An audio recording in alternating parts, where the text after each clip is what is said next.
how many pieces of content for song 1? When would you introduce song 2?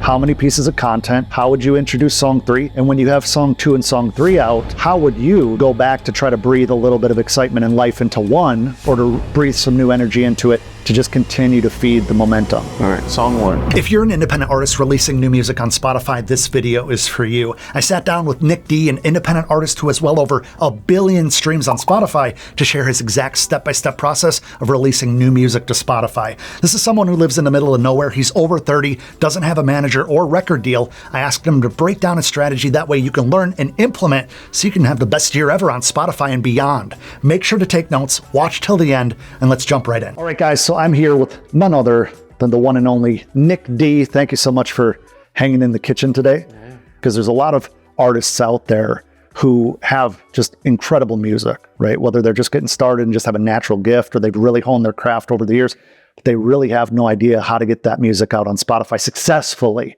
Everybody knows that they can use a service like DistroKid and get it on Spotify or Apple Music or Amazon or whatever, but doing it successfully, whole different game plan. So in the new year, with music, with content, with the whole system in place, you personally, what's going to be your main focus to start? Release very consistently, release very frequently, and create content around those releases. My main goal is to just build my catalog. I want a very large catalog, because I'm not looking for, even though it may come, I'm not looking for a hit every time I release. I don't need a hit every time I release. I want to build a catalog, because 10 songs, the way that they would stream would add up to a hit. And instead of pitching a song 3 months in advance, where I could release a song, let's say I release a song every week for 3 months. That's 12 songs, right? So 12 songs, the total that they would add up to streaming wise would equal a hit. But what if you release your one song, you don't get a hit, and it's a flop? You wasted 3 months. Yeah. Just a more realistic approach. It's like looking at the averages and trying to increase your averages over those lottery moments. Yeah. And during that process, I'll probably get a hit. Yeah. Right. Like and hit's different, right? I'm not talking about a radio smash #1 Billboard. I'm just talking about a song that streams better than the others. When it comes to the hit, is it safe to say in your career, the hits come when you're not expecting them to come, when you're looking at the overall picture and not just one element of it? Absolutely. I have real world experience from it. There's a song that I thought was going to do really well. This was a couple years ago. And I kind of put all the eggs in that basket. Not all the eggs, but I was going to do a huge music video. I was going to do all these things. So I made a song that originally I titled In the Meantime, because I made it in the meantime so that I have something to release in the meantime before I released this other song and promoted the heck out of it. And that song is titled Mona Lisa now. And it was my first song video that did 1 million views on TikTok. It was a song that I made in the meantime so that I could focus on promoting a different song that inevitably flopped. Yeah. So like that's real world experience. And that just goes to show you quality is subjective. The thing you think is the best will probably flop, and the thing you don't even want to release will probably blow up. This is a man who has over 1 billion streams collectively now. That accurate? Yeah. This year alone, as we're wrapping up a year, over 300 million streams on Spotify alone? Yeah, so probably closer to 4, because Spotify Wrap doesn't include November, December. Yeah, so this is somebody that's doing it. It's not just, oh, you should be able to, this might work. You know, I think the whole lottery strategy is a little bit toxic in this space, because everybody's going based off of one win, but you've experienced win after win after win, not only through consistency and patience, but having a system and a plan, right? So how important is pairing your music with content that entertains and not just content for content's sake? The most important, I feel, and I think the best way to do it, and I've spoke about it, and the people that implement it are finding wonderful success. And it's think of the content idea first, and then write the song to fit the idea. Yes, it takes a little bit of the art away from creating music. I know a lot of people are bothered by that. But if your goal is to make a living making music, you have to operate like a business. you can't just be the artist. Sure. You can maybe just be the artist in some sort of scenario. We have a full team around you. Mm-hmm. If that's your goal, that's cool. It's not my goal. My goal is to be independent. I don't want a team, and I want to own everything. I love that. So you as a personal brand, the Nic D brand, everything you're doing, independent podcast, You Don't Want It Bad Enough book, all these things, including your music, which is going to annoy some purists. It's all products within your offerings for you as a personal brand. Your music is a product. Not every product's going to fly off the shelves. So when you have something that goes viral and then trickles into actual monetary success, because doing 7 million views on TikTok doesn't necessarily mean you're going to get a fat check, right? You need to tie it to something else. So you're saying, correct me if I'm wrong, you essentially need to be seen in order to be heard. Absolutely. If no one knows you're there, how can they find your music? I love that. I always say you can't become a household name unless your name's in households. Now you're going to know. Most people, they post to the same 500 people, and then just because they have a good feeling about it, the song's going to blow up. Yeah. You need more than a good feeling. You need to get yourself out there. So yes, content, unfortunately, is depending how you look at it. Is the game. I know a lot of people don't want to do it, but it's the game. So let's get people excited to make content, because I know a lot of people watching this right now are going to be like, I don't like the way I look. I don't have a fancy camera. Did you start with a fancy anything? I mean, you had a camera because you were doing photography. Yes, but I will say this. I purposefully didn't use my good cameras because it looks unrelatable for them. Like right now, I'm using typically probably a camera with a blurry background. It's just the style of content I'm doing now. Sure. But before, you need to be relatable for people to relate to you. Yeah. The image of the untouchable mystique of the artist, I think, is gone. And that's why, artists like Charlie Puth, who once were that, but then totally grasps the content TikTok game, the show my personality game, the making of the song. That's why he crushes still during this era, right? Now, I'm not saying that there's artists that have the mystique, that don't post a ton of content, don't exist. I'm just saying the more realistic approach is to be relatable. Be relatable. Be a person of the people rather than, and this ties into what we were talking about earlier, music videos. So many people believe, especially early on, because I believe they don't know what they don't know. So they think that in order to be taken seriously, they need to have this multi-$1,000 super professional kind of fake it till you make it music video that's tied to something that if they just did using straight what they had, they'd be able to get further over those releases. Like you said, instead of 50,000 views on something on YouTube that cost them 10 grand, they could have 50,000 views over 5 videos that they shot on an iPhone or they shot on a DSLR that their buddy has, And so, I want this to be kind of a roadmap for people to release new music. So obviously content, obviously music. Would you recommend having a collection of songs ready before starting to release them? Or do you believe, because the reason I ask is so many people deal with burnout. And if they only have one song that they, sweat over and cried over, and when they release that, a lot of times people push that out and see where it goes. And then they rot away. They don't use their creativity. They become stagnant. How important is it not only batch creating content, but batch creating, maybe not batch creating, but consistently creating new songs to be able to feed out into the marketplace? I think to touch on your point of they polish this one, song baby, and then they put it out into the world. When they do that, they have an attachment to it. They have an expectation for it. They think that because of how hard they worked on it, it deserves plays. It deserves streams. It deserves attention. It's just not the case, right? Is it ego? Is it entitlement a little bit? I think it's a little bit of that. It's a little bit of pride. It's whatever. It's like they expect results because of how hard they worked. But that's not enough, Yeah. And but I do hear what you're saying, where should they have a batch of songs ready? Because I know that for some, it's not that easy to create a song. It's not that fluid. It doesn't come as quickly maybe as it does for others. So yes, I think it could be a good strategy to first prepare all of your songs so that you have, and you're not pressed and you're not dealing with burnout. It's supposed to be a little uncomfortable. if it was easy, everybody be successful. I'd be doing it, right? So it's supposed to be a little uncomfortable. Not supposed to be easy. With the release strategy, let's talk about 3 releases so we don't overwhelm people too much. Let's say 1, 2, and 3. Song 1, song 2, song 3. That's the names. Yep. How many pieces of content for song 1? When would you release those? When would you introduce song 2? How many pieces of content? How would you introduce song 3? And when you have song 2 and song 3 out, how would you, Nic D, go back to try to breathe a little bit of excitement and life into 1 for strangers that don't know it exists, or to breathe some new energy into it to just continue to feed the momentum? All right, song 1.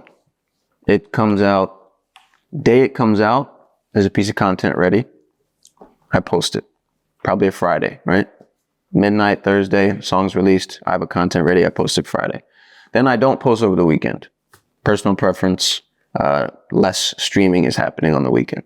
Wait for Monday. A lot of people stream on Mondays. And I post another video Monday. Now, throughout that week is you're like, let me push this new song. And then I have another one coming out the Friday coming up. Now, so 1 week and then the next Friday. Absolutely. Okay. And then if one of those videos during that first week does well, then I'll still incorporate it in the weeks coming, right? If I have one that, you know, if you're used to getting 300 views, but for some reason this song and this video that you posted did 2,000 views, incorporate it moving forward with your new releases. Alex is a great example of it right now. He's writing content ideas or thinking of content ideas before the song. He's writing a song to fit it. He's releasing the song on a Friday. He's posting the content. And if the content does well, he'll post more. If it doesn't do well, he'll move on to the next song. And every now and again, still make a new piece of content and breathe life. Maybe it was the content, not the song. And just breathe life. Because I truly feel that a good song paired with a good piece of content becomes an excellent song. I think a bad song paired with an excellent piece of content can be a good song. And I think a great song with a bad piece of content can turn into a bad song. As far as how it's performing or what you feel it deserves. Yeah, you got to find that sweet spot for the pairing. Now, in talking about releasing music every week, or let's 2 weeks, bump it out, 2, 3 weeks, there's going to be some people that feel like the purity of the music is gone. And I need to kind of instill with you guys, we're talking about being business-minded and using music as a product to grow a career, not to be celebrated immediately for something that you have a bunch of sentimental value for. So releasing music, let's say every 2 to 3 weeks, 1, 2, 3 weeks, it doesn't really matter. You're not focusing any time on pre-save campaigns, spending a ton of time, energy, and frustration trying to get it on playlists. You are just trying to connect with your audience in the most genuine way that hopefully spreads. You get reach and discoverability to a new audience, and then your content paired with the good music is going to win them over into becoming a fan or a follower. And then it's up to us to convert them into being, a super fan, or I call it family, where they're just like, love what you represent beyond what the music is. So there's a question in there, I promise. Something about a pre-save. Pre-save campaign. I know that it used to work a little bit more effectively than it does now, but when it comes to releasing music moving forward, you're saying have the content and the song queued up and ready, so when their attention is there, they get to eat immediately and they don't have to wait for it. Yeah, and I never tell people that I'm releasing a song. I'm releasing a song next week. Okay? Right, right. The song's out. Yeah. That's what people want to hear. The song is out. You post a video, hey, when's this song out? It's out already. Yeah. Hey, when's the song out? I don't know. 100K pre-saves. No one cares. It's about delivering the experience. Give them what they want. Give the people what they want. So no, I'm not interested in pre-save campaigns. I'm not submitting my songs 3, 4, 5, 6 weeks in advance to try to get a playlist. There's 11 million artists on Spotify. Yeah. There's 1 million songs uploaded every week. How many playlists are there? Not that many. Not that many. Yeah. How many songs are in those playlists? Not that many. It's like hitting the lottery. I recently saw an interview that you did. I think it was with my boy, Kyle Beats. Shout out to Kyle Beats. Great channel. Subscribe. And you said in that moment, it was a little while ago, that only out of all your streams, like 2 to 4% were from playlists. All the rest were from essentially content marketing and building that momentum there independently. I do 1 million streams a day. Yeah. 2% come from editorial playlists. Guys, when you're listening to this, the playlisting, the things that we're most stressed out about are because we're seeing other people emphasize those things or complain about those things, or they're frustrated by those things. We're sitting with somebody who has a billion with a B, collectively, 1 million streams a day. How many of you your life would be changed if you had 1 million streams a month? So with income coming in, just to kind of break that down, not even for you, just in general, 1 million streams on Spotify is between $3,000 and $4,000 typically on average. On the lower, closer to 3. Okay. Yeah. So if somebody's looking to go full time with their music, making sure that they're pairing content to share their message. A lot of people are like, they get annoyed when we're talking about marketing, but what is marketing? You're taking a product and you're bringing it to market. You have a product with your music. You pair it with something that's interesting. Yeah. Who would go to a movie theater to listen to a movie? Yeah. You need the visuals with it. And I know that's a ridiculous comparison, but you need the whole experience. People need to get to know you, and that's how you use your content. Do you think in today's day and age, the label, any major label, can help you connect with your audience better than just going after it organically and talking to them and figuring that out? No, I don't. And I always say this. Okay, I do 1 million streams a day. I could probably walk into any label and get a 50-50 deal, right? Yeah. That would mean that I would need to do double what I'm already doing, 2 million streams a day, to make the same money that I'm already making. And all they will do is ask me to keep doing what I'm doing. It sounds like a good deal to me, but they're wearing a suit. I mean, so I've never understood it. One thing you said is you should have an idea for the content before you write a song about it. I know Alex is doing that successfully. Alex behind the scenes. Shout out to Alex. I'll put his Instagram in the description. Great guy.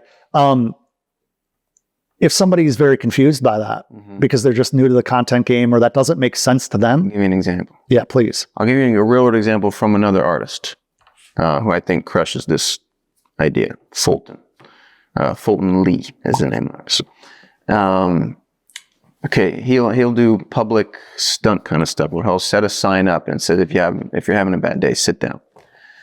That's the idea. The idea is, okay, I'm going to put on a sign, if you're having a bad day, sit down.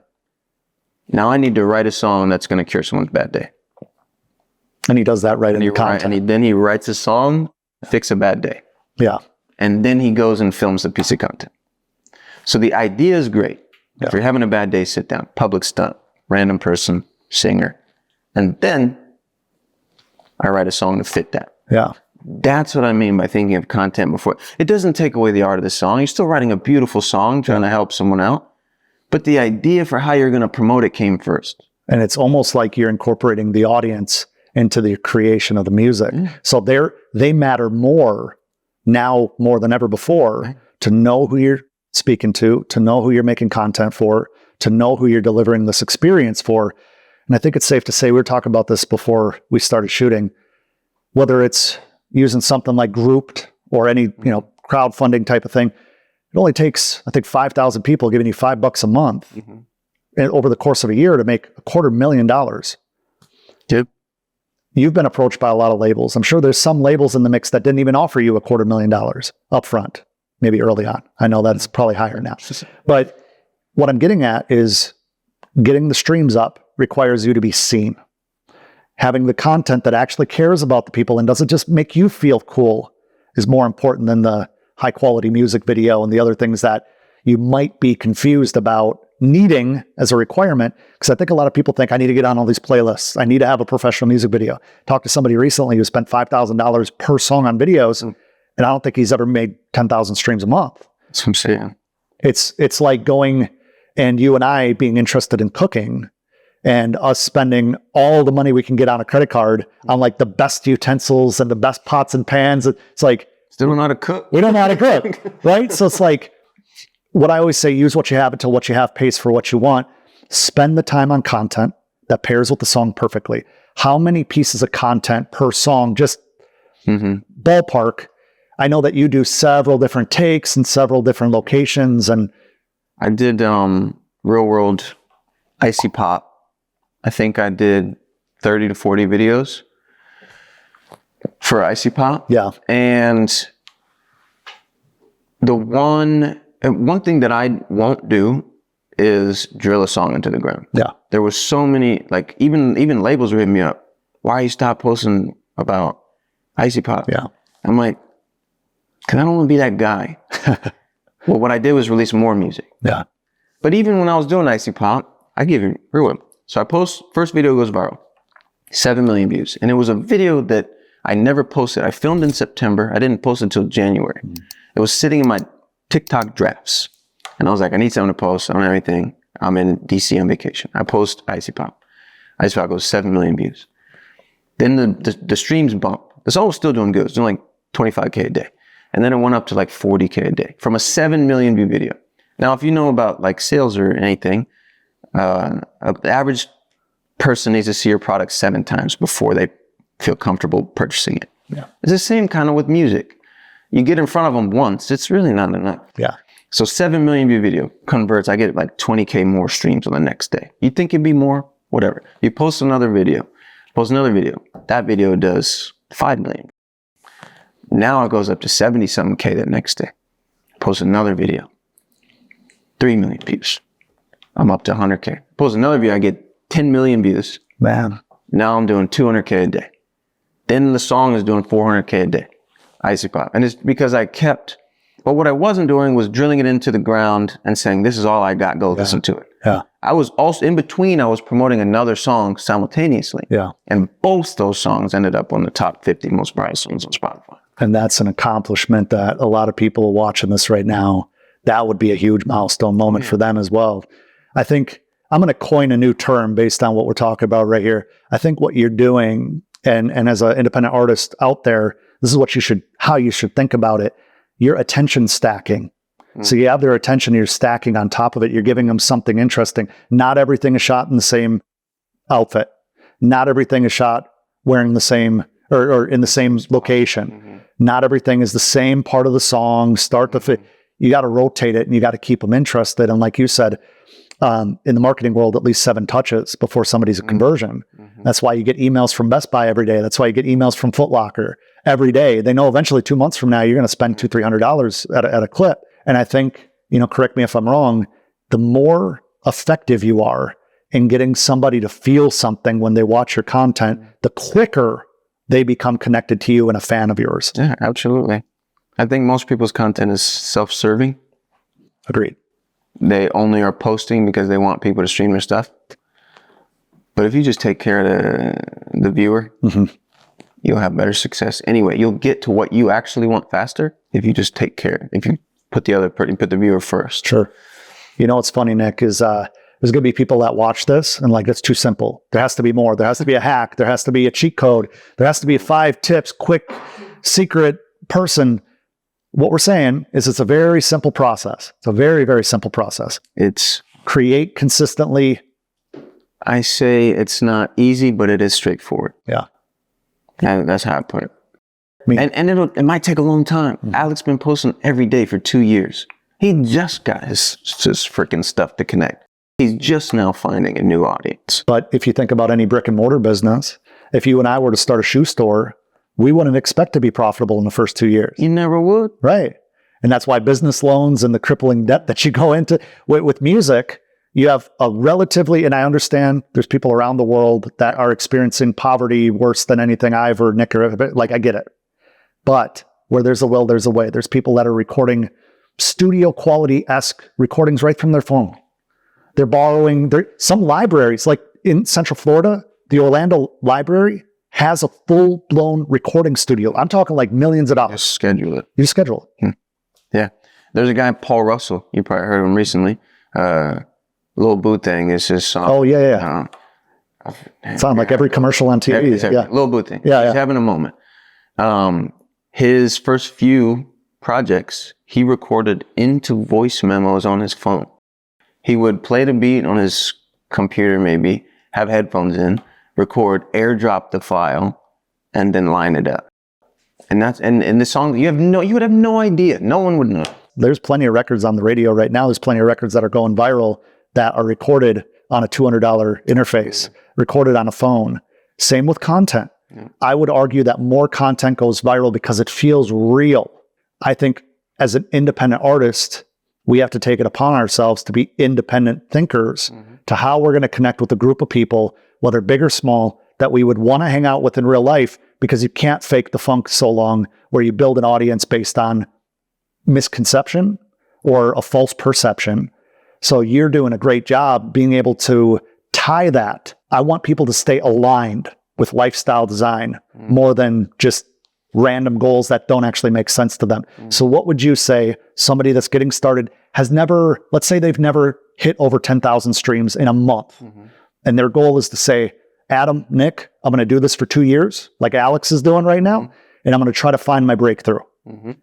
Persistence, patience, dedication, maniacal focus, and sometimes selfishness.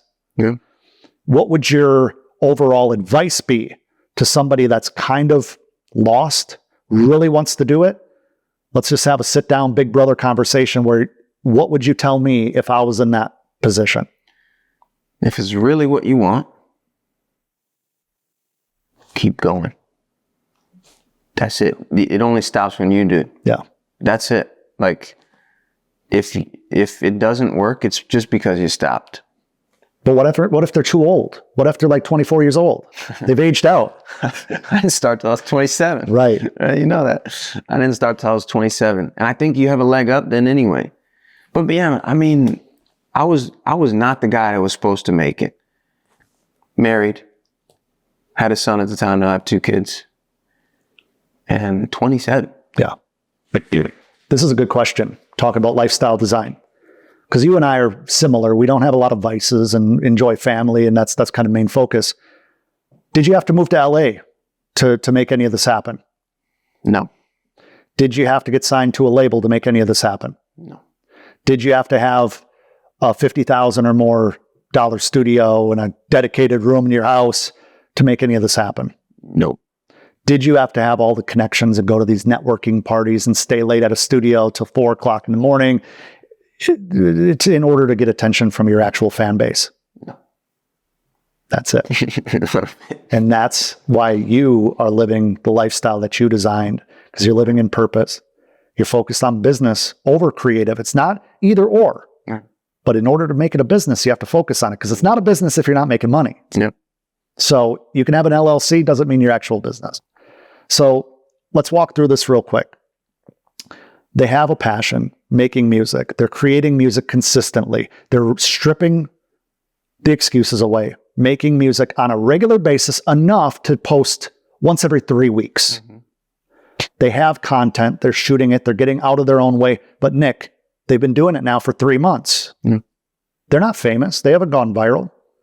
This is what I told Alex was, because you can have great content, you can have a great song,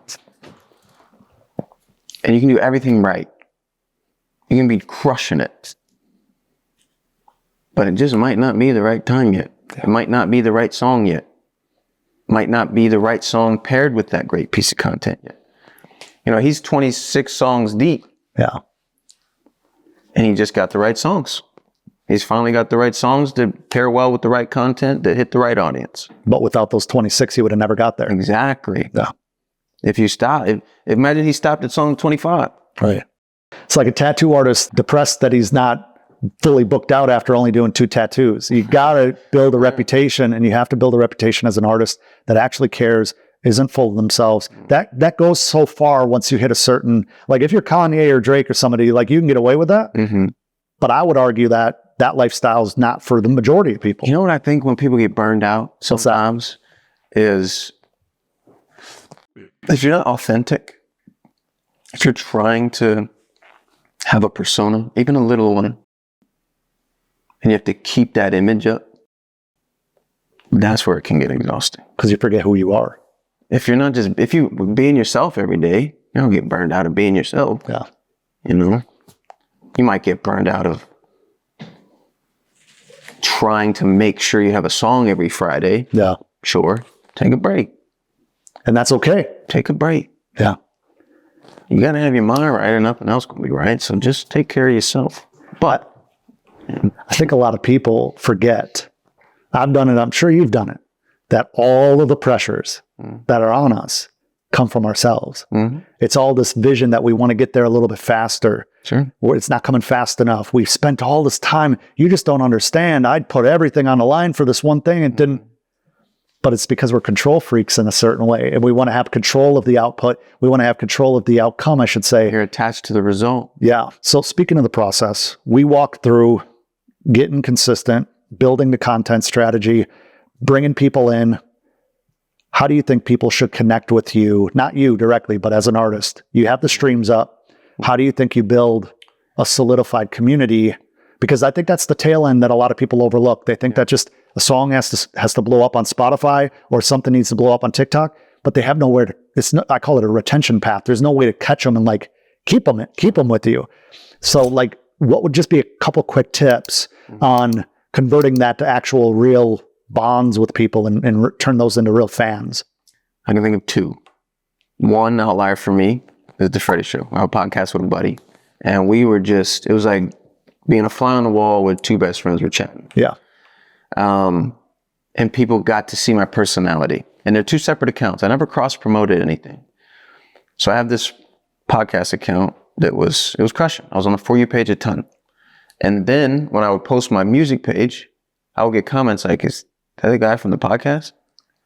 And I'd be like, one and the same. Yeah.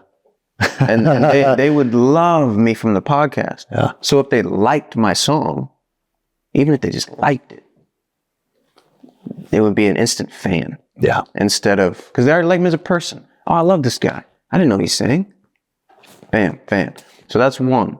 One way is to give them your personality in a different outlet, outside, away from the music. Let them connect to you on a human level. You can do it through your content in the music, sure, but giving them you outside of it, I think will go a long way. Another way is to really take care of the people that care, involve them. It's kind of like a Twitch streamer, right? People join to hang out with you as a part of their day. Yeah. If you can provide people with that connection, they feel a part of your day, or you're a part of their day, which is what I'm doing. That's my 2024 goal. So that's why I'm allowing people to vote on my releases. And the song that they vote on, I release. Yeah. They feel a part of the release. They are a part of the release. Mm-hmm. And then I even changed some of my music. I have the channel Freddie for Artists, and I changed the way that I'm approaching that. I'm less sitting in a studio well lit with something I scripted up. Yeah. I'm just stepped away from that. I'm just turning on the camera and I'm talking for 15 minutes. Yeah. And I'm uploading it. That's real. I'm not thinking of a thumbnail. I'm taking a screenshot from the video. That's my thumbnail. And it's my best performing video so far. People say, we need more videos like this. Yeah. You know what I think it kind of compares to in a weird way is like your wife, my wife. We love them. Sweatpants, t-shirt. Mm-hmm. That's the real, and we earn the right to be with them that way. The rest of the world at a wedding, out and about, they're done up, makeup, hair a certain way, presenting their best foot forward to the world. But our favorite version of them is behind the scenes when we're watching sports or we're eating at a table with our families. So that's the connection that we have to make. It's a real relationship building thing with our audience. You don't have to go super deep into your personal stuff. You can still have privacy, but being able to say, oh, Adam likes the Green Bay Packers. Adam does this. Nick does this. Oh, Nick went on this trip and he did it and I did that. Or I want to do.